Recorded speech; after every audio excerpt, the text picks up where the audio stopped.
Преди малко Еленко ни каза, че на 26 септември прави семинар, от който да разберем как да сме успешни. Сега обаче стигам до изречението "не можеш да избереш в кого да се влюбиш", "Парола любов" и поредица еротични романи. Семинар вие ще имате ли? Ами, аз мисля, че нямам нужда от семинар. Достатъчни са ми читателите, които четат моите книги. Здравейте и добре дошла. Миранда Ибанес, както започнахме сутринта. Еротичните, това е много така палав псевдоним. Защо го направихте? Той не е на испански, пък не е на български, пък има подтекст, пък няма подтекст. Ами това с подтекста като че ли беше по-скоро случайно, защото когато издадох първата ми книга, при издаването на първата ми книга, все още бях директорка на една софтуерна фирма и писането ми беше много тайното хоби. Така че не исках да се знае, че пиша книги и пише ги в Испания. И от чиста суета си избрах този псевдоним Миранда Ибанес, за да съвпада. Много ми е интересно, обажда ви се един клиент или приятел. Здравейте, клиент? госпожо. Тя е просто писател. Да, но сигурно има хора, които се ловят на въдицата. Здравейте, госпожо Ибанес. Вие какво отговаряте? До сега още не ми се е случвало някой да ми каже госпожо Ибанес, но в края на краищата имайте предвид, че Ибанес на испански е еквивалента на Иванова. То звучи много еротично на български, обаче на испански няма никакъв еротичен оттенък. Много книги сте написали, превели. Познават ли ви българите?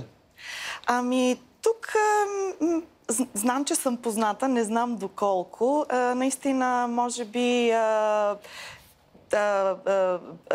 причината е това, че издавам под псевдоним Миранда Ибанес, но имам определено много читатели. Сексът е като дишането. Ето един хубав пасаж.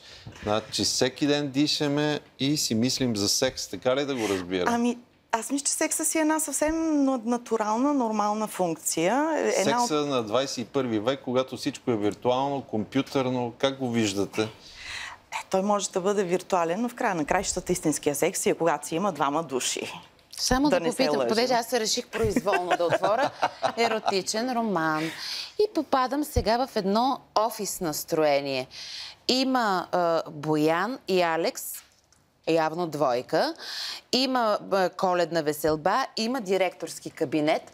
Това ли провокира интереса у хората, че създаваш една любовна атмосфера, каквато обичайно всеки може да види в офиса си?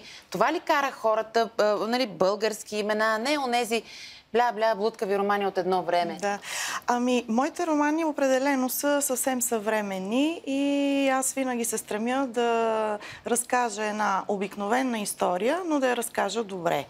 Така че, естествено, по този, следвайки това, разказвам историите в не съм чел. евентуална амбиентация. Натурализъм използваш ли? Да обясняваш ситуациите? Ами, чиста техника, ако някой си мисли, че като отвори моите книги, ще се научи на наръчника на Камасутра, не.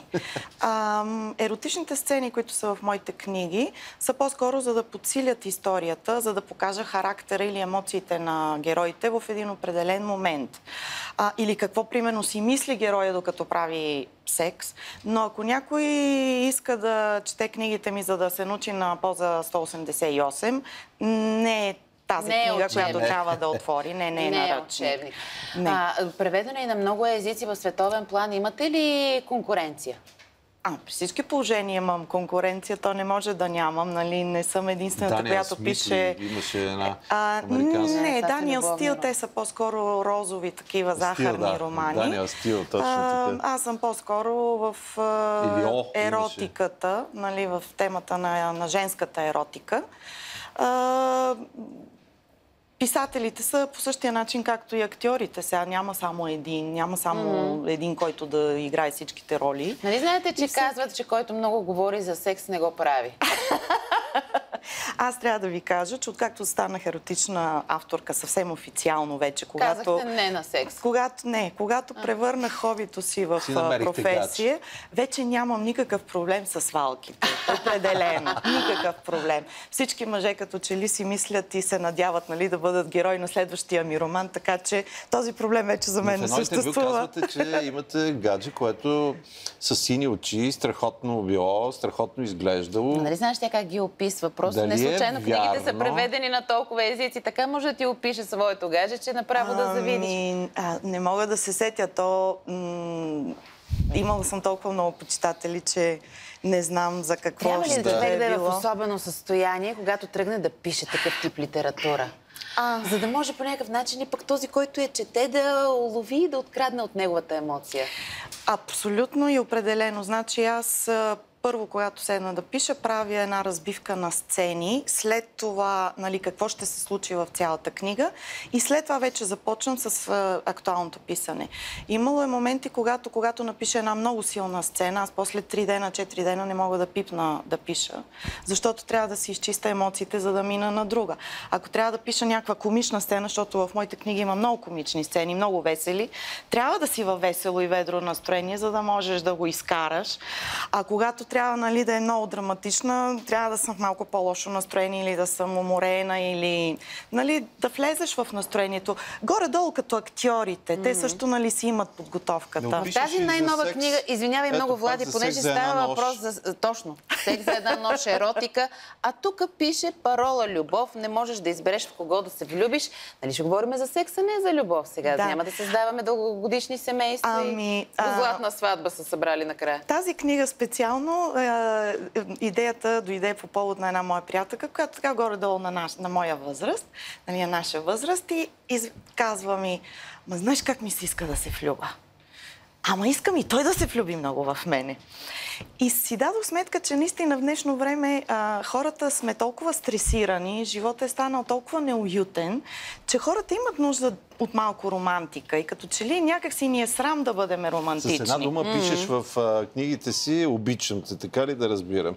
Кой казва в днешно време така чисто романтично? Това е в много така сублинни случаи, според мен. Ами за мен лично по-скоро и по-голяма ценност е, когато ми го покажат, че ме обичат, а не когато ми го казват. Защото пишеш за секса за една нощ, трябва непременно да е с презерватив, което е, нали, спорт, нищо друго. Да, с презерватива поне, деца казва, от хигиенична гледна точка. Но обикновено, ако ти кажат обичам те преди секс, значи той човек ще направи всичко възможно, за да има достъп до твоите бикини. По-скоро, ако ти каже обичам те след секса и без ти да си го питала, нали, тогава вече можеш да кажеш сигурно е вярно. Нали? А секса като оръжие? Защото в момента говорим от гледна точка на жената. Мъжът ти казва обичам те, смисъл и купил си е секса. Жените колко неща могат да си купат с секс? Всъщност въпросът е вътре лично кой какво иска и кой какво, нали, какъв му е морала. Има хора, които се продават за секс за 5 лева, а има хора, които се продават за секс за 5 милиона. Нали, сключвайки съответния брак или така нататък. Големият въпрос, между другото, говорим си между еротиката и чистата порнография. Кое е по-интересно? За литературата, за мен, еротиката е еротика в литературата, когато не е самоцелна. Когато разкрива или доописва характерите и героите. Чистата порнография е тази, която е просто чиста техника. Добре, порнография, това не е ли онова само, което можеш да прочетеш написано по спирките на стените или на гърба на вратата в туалетната град? Той има и определено порно литература, която си е порно литература, но ти като я вземеш и в разстояние на 80 страници, това са точно поза. От колко време се... Но нямаш герой, нямаш действие. От колко време пишеш такъв тип литература и Как реши, как започна? От някой от твоите преводи или се отключи това да започнеш да пишеш това? Не. Ами, горе-долу, мисля, че вече 9 години стават от първата ми публикация. Да. И аз прописах съвсем случайно. Значи, има хора, които, нали, баща ми е писател и аз ставам писател, или майка ми поетеса и аз вече, нали, съм започнала да пиша. А при мен стана съвсем случайно и аз прописах, за да сваля едно гадже. Бях там на... Писма ли започнаха или разказ? Бях на един купон, той видях, че в неговата къща, видях, че там има много порно литература и такава еротика. И за да му изкрънкам първа среща, абсолютно нагло го излагах, че и аз пиша в свободното си време. И след 2 седмици, когато трябваше да пиеме кафе, и той ме беше помолил да прочете нещо мое, и аз нямаше какво да направя, трябваше да седна и да скълъпа някакво еротично разказче. Сигурна съм, че любовта мотивира. На третия разказ вече беше тотално свален. Естествено, захвърлих всякакви писаници. Вече години по-късно. Добре, че не е имало отношение към ядрената физика. Не знам какво ще се направи. Тогава ще стане много сложно. Да, отворила някакъв така прозорец или вратичка за личния ти живот. В момента имаш стабилен приятел или нямаш стабилен приятел. Не, интересно е, след като си все пак пишеш за еротика, за чувства, за всичките тези неща. Ами, значи, в лична гледна точка мога да ви кажа, че имах един много щастлив дълъг брак и след това още по-щастлив развод. И в момента не мога да кажа, че имам някакъв постоянен партньор, но по-скоро... Всяка книга нов партньор? Не. Не, книгите ми не са дали в паралел с новите ми партньори, но по-скоро в момента се водя от девиза по-добре една лъжичка черен хайвер, отколкото една тава кисело зеле с наденици. Или един вид, може би, по-голяма избирателна способност. А не те ли притеснява... Не на всяка цена приятел. Мнението на хора около теб, които казват, тази какво и стана, къде почна да пише за еротика? Или дали не се интересуват пък всички тия неща? Личен опит ли е? Ами, честно да ви кажа, специално майка ми и баща ми разбраха чак на третата книга, нали, че аз пиша. По принцип,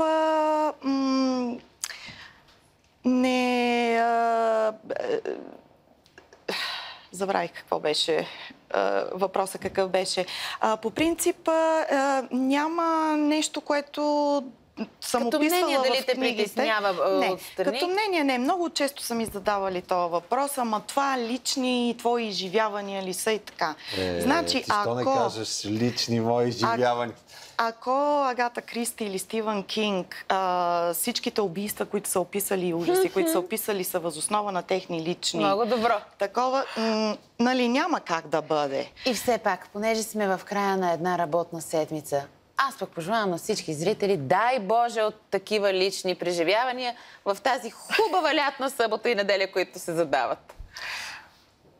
Миранда и Банес. Ще четеш. Ще чета този уикенд. А в понеделник идваме тук да разказвам.